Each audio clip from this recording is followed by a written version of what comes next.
favorite parks in the lower mainland of BC.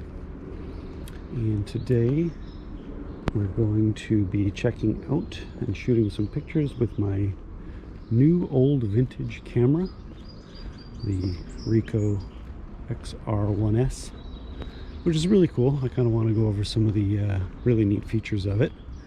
I threw in a roll of XP2 400 black and white film for this little excursion. There are some really cool little relics down by the river that hopefully, if the tide is out, we can get some good shots of. Not really going for some lush landscape stuff, obviously, because it's black and white film, but I do want to get some, see if I can get some dramatic, moody type stuff. It's a little bit overcast today, but it is a lovely day. We'll see what we can get with this camera. Picked it up at a local swap meet for $40. Everything seems to work. I've taken a couple of shots with it so far, but I haven't really kind of put it through its paces yet. It's got some neat features, like I said. Brought a couple of my older lenses that have aperture rings, because obviously this camera is a full manual camera. But I also have a couple of semi-modern lenses that have aperture rings on them, so I can kind of dial that in, which would be kind of neat. One is I think a 28 to 60 or something, and the other is like a 35 to 80. I think that one came with my MZ5 film camera back in the early 90s, but I want to throw those on there and see what it can do. We're going to head into the trails here to kind of get a little bit more set up and get shooting some cool photos.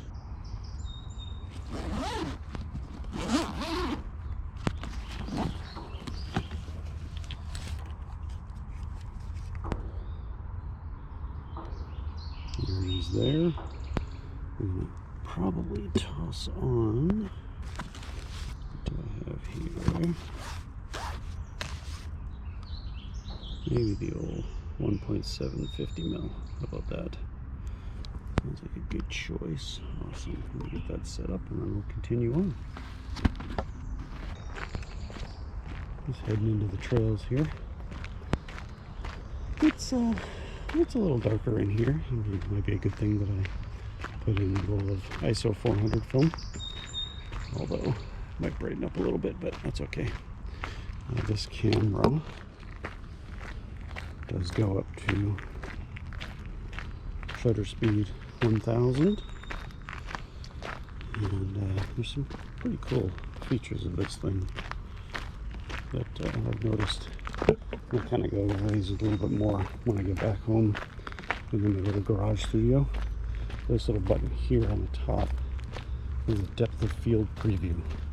So when you dial in your aperture, you hit that button and you can actually see what the depth of field is going to be, because it is a through the lens focusing. So even if you adjust your aperture ring, everything looks the same until you obviously take your picture and you kind of know what you're getting.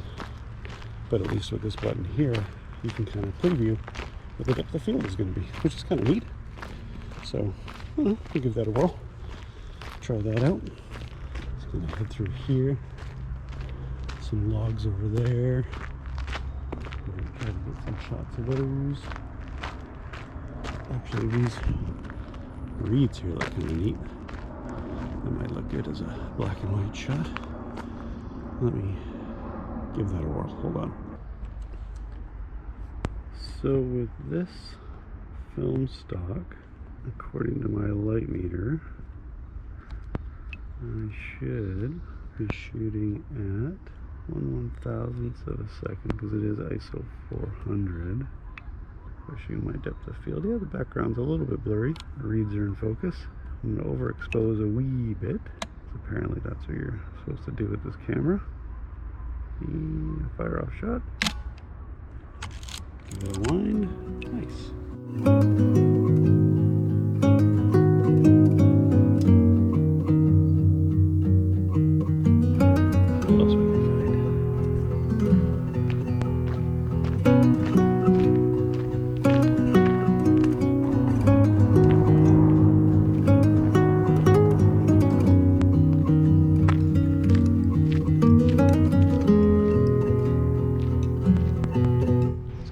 my wander through the forest here. I'm looking for interesting things to shoot, keeping in mind that I do have black and white film in here, so I'm looking for opportunities that might lend themselves to cool black and white type photography. Maybe these dogwoods would be kind of cool. Let me give that a shot. Let's see how that turns out. Okay, so I've got this dialed in at f2.8, 1/500th of a second. Got this dogwood here. 1, 2, 3. Alright. Let's see how that turned out.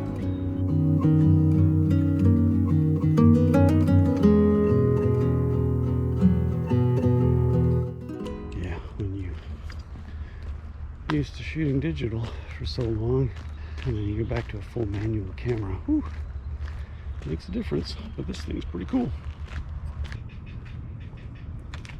So I switched out to the what is that, 28 to 80, because there's some herons up in the trees over there. I don't think it's quite long enough of a lens, but I'm gonna see if I can get some shots with it anyway. Who knows? You never know. I can scan these negatives at a pretty high resolution and punch in a little bit, hopefully.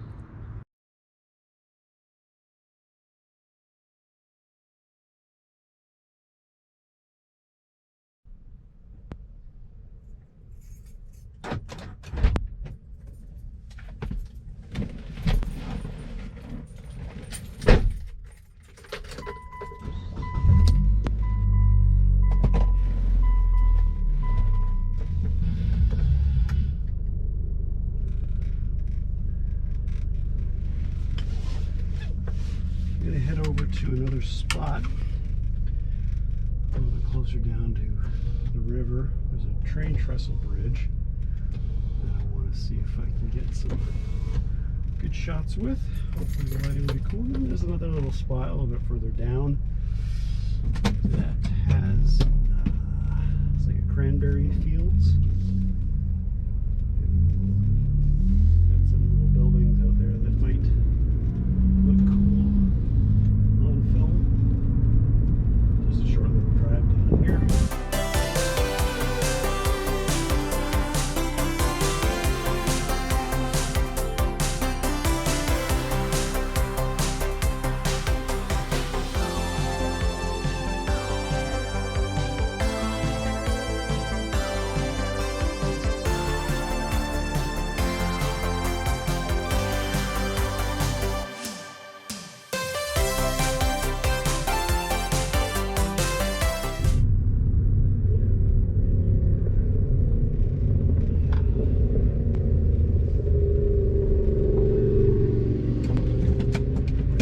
In the shade.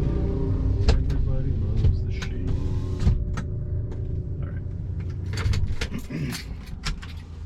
It's really hot, so I'm going to take off my long sleeve shirt because it's hot out today. I should have wore shorts.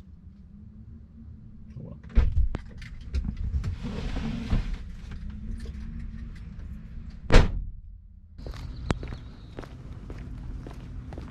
It's down here at the other end of Foreshore Park.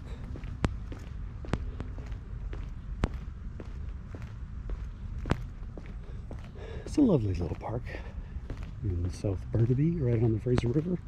They just finished building this, I don't know, viewing platform. There used to be an old one here a long time ago, but it was all made out of wood.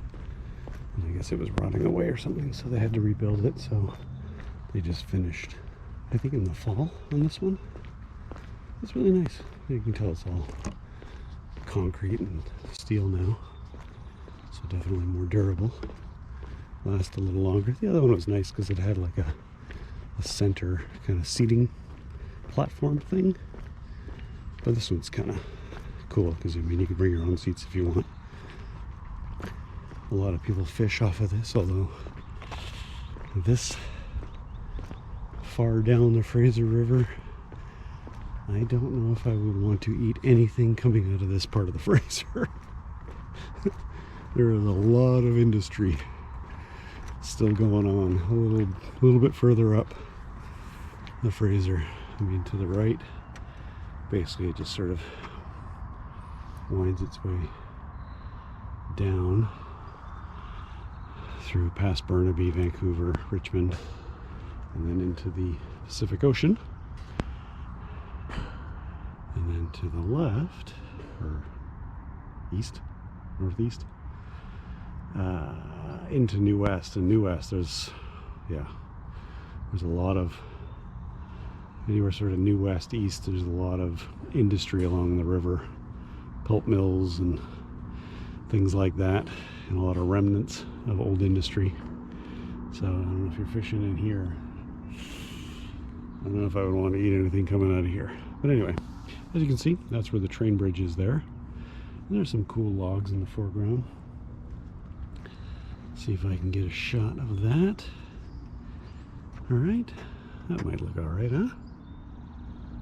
I think so. I mean, even these rocks here, that's kind of cool. A little bit of the difference between the light and the dark shading there. Yeah, I'm going to put on the 28 to 80 and see what I can get.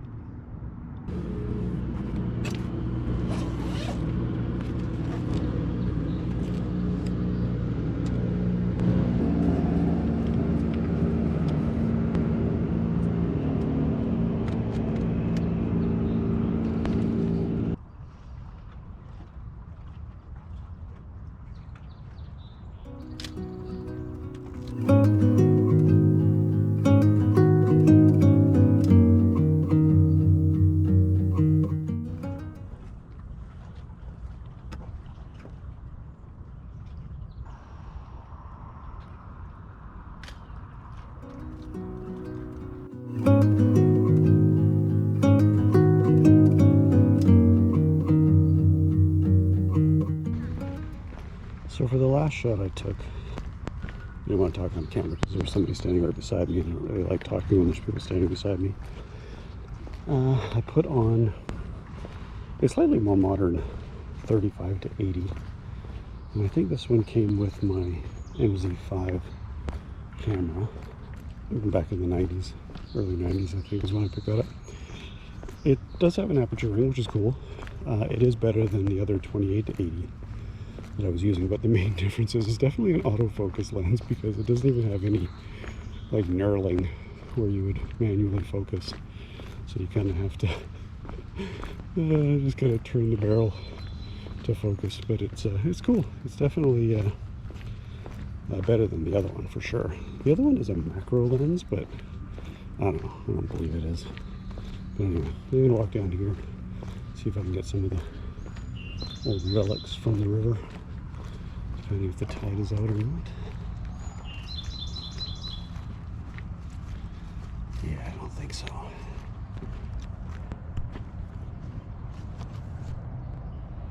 Yeah, normally around here when the tide is out, you can see the old pilings and stuff along the river, but the tide's too high. Can't really get, look at some of these rocks here. These rocks always look good in black and white. Some good texture. Maybe shoot against the light a little bit, get some shadows and texture. Yeah, I'm gonna do that. I'm gonna set up and do that.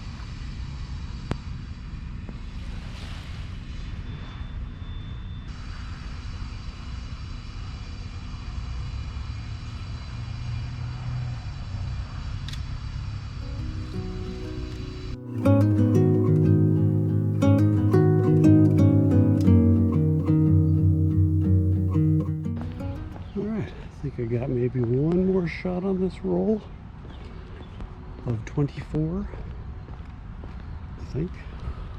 That's any indication. We shall see. I really gotta get a strap for this thing. I'm just like gripping onto it. I do have the Peak Design strap. I just need to put those little anchors on it, on the camera here, and then I'll be able to use that one. But yeah, I'm hanging on to this thing like nobody's business. Anyway, I'm gonna walk back to the car and see if I can get at least one more shot out of this thing, and then we'll head home.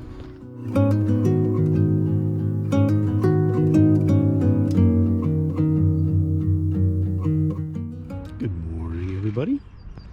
We are down here at beautiful Deer Lake Park in Burnaby, and I've got my trusty Ricoh XR-1s all set up, ready with a roll of Ultramax 400 color film, and I'm going to be getting some lovely shots of the park this morning.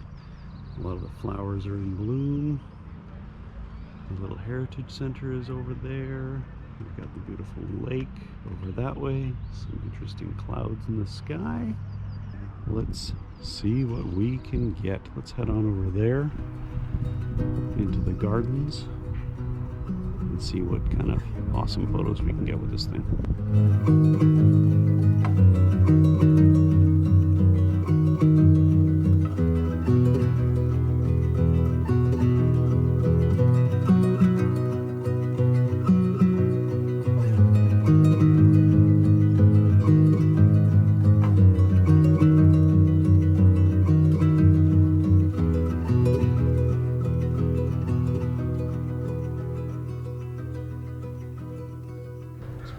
Here and see what we can find.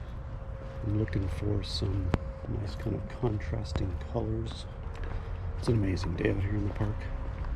There's not too many people. A lot of construction going on though, so it might be a little bit noisy. Yeah, nice contrast against the darker background there.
There's a gentleman over there with a very long lens that's getting a hummingbird that is in the bushes right ahead of me. I don't want to disturb him, which is kind of funny because he's got this, obviously a mirrorless camera, giant lens, blasting off hundreds of photos to get the hummingbird, which is cool because I've done that before. And here I am with a slow old film camera. Manual focus and all that. There's no way I'd be able to get hummingbird. I mean, this thing only goes up to 1/1000th of a second. I mean, it might work, but I don't think so. Let's head on over there and see what we can get. And we have our local Canadian Cobra chickens. You say hi, Cobra chicken? No? Right. So.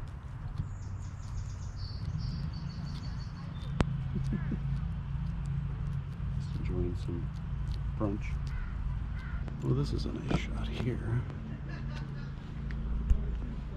I can kind of get those rhodos and those, I think they're verbena in the background.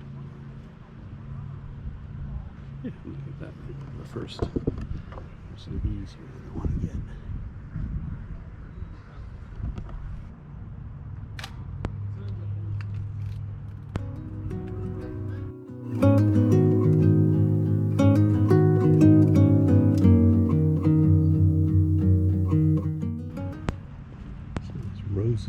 here. Let's see if we can get. So what I'm kind of looking for is color against darker. So that's nice. Dragonfly there. You can see that just hanging out on the rose or whatever that is. Dragonfly, crane. I don't know what those are called. Cranefly, dragonfly. It's blue. Whatever it is. Let's see if I can get a picture of that.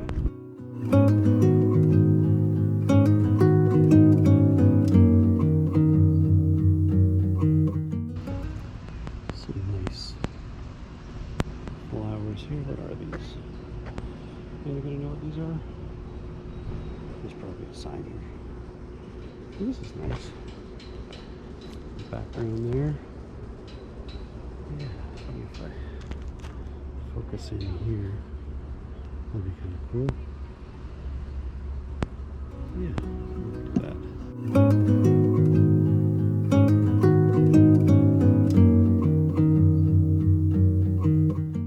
I'm gonna head down to the lake here.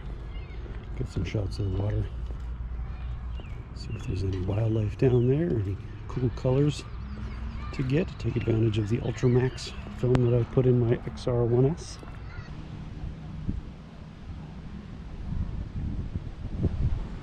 I'm gonna have to talk really close to the microphone because it's windy. But when I first moved here, none of those high rises were there.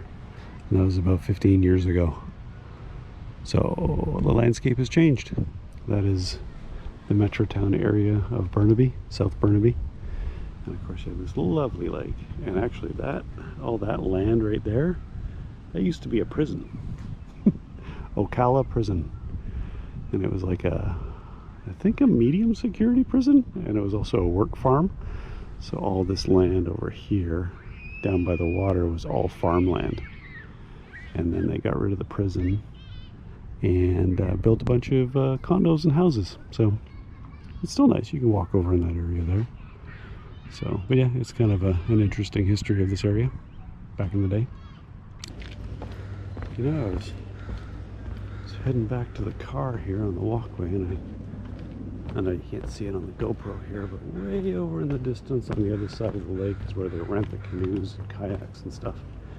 And there's some really bright colored blue and yellow pedal boats and things over there. So I'm gonna zip on over to that parking lot and get some shots of those, because the colorful boats against the trees and the water might be really nice. Down here at the boat rental dock, got these cool blue and yellow pedal boats. I'm gonna get some pictures of those, maybe just against the water, maybe some overhead shots. Got some people fishing out there, kind of neat. A guy in a kayak out there fishing. Let's just jump up on the dock here and get some shots. I'm gonna put the 50mm 1.7 back on the camera because I like that one better. Might make for some better shots. Anybody catching anything? I don't know. Let's see. These are kind of cool. Let's make an interesting shot here.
I think that concludes my day out shooting with a roll of Ultramax 400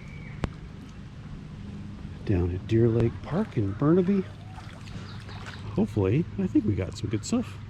Some flowers, some landscapes, some boats, Some people fishing. Yeah, I think we did all right.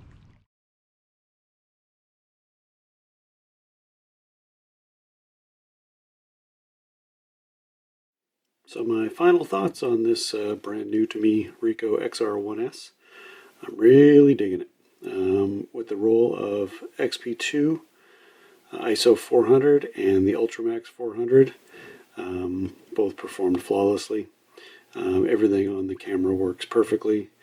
The depth of field preview, the aperture little window on the top there works perfectly. Film winds, no light leaks that I can find or saw on any of the images like you guys saw. Everything turned out really well. There was one image where my thumb was in front of the lens a little bit, but I just cropped in a little bit on that and it was perfectly fine. Yeah, so I'm really digging it. I'm hoping to use it a lot more in the future. I'm going to bring it with me on most of my shoots, I think, just to kind of have that little slow down kind of camera to get some cool film shots of the stuff that I'm out shooting. So I'm going to wrap up this video. I'm going to toss this thing back into my camera bag and get out shooting. So we'll see you in the next video, everybody. Thanks for watching, and don't forget to subscribe. Don't forget to hit the like button. Thanks very much, and we'll see you again.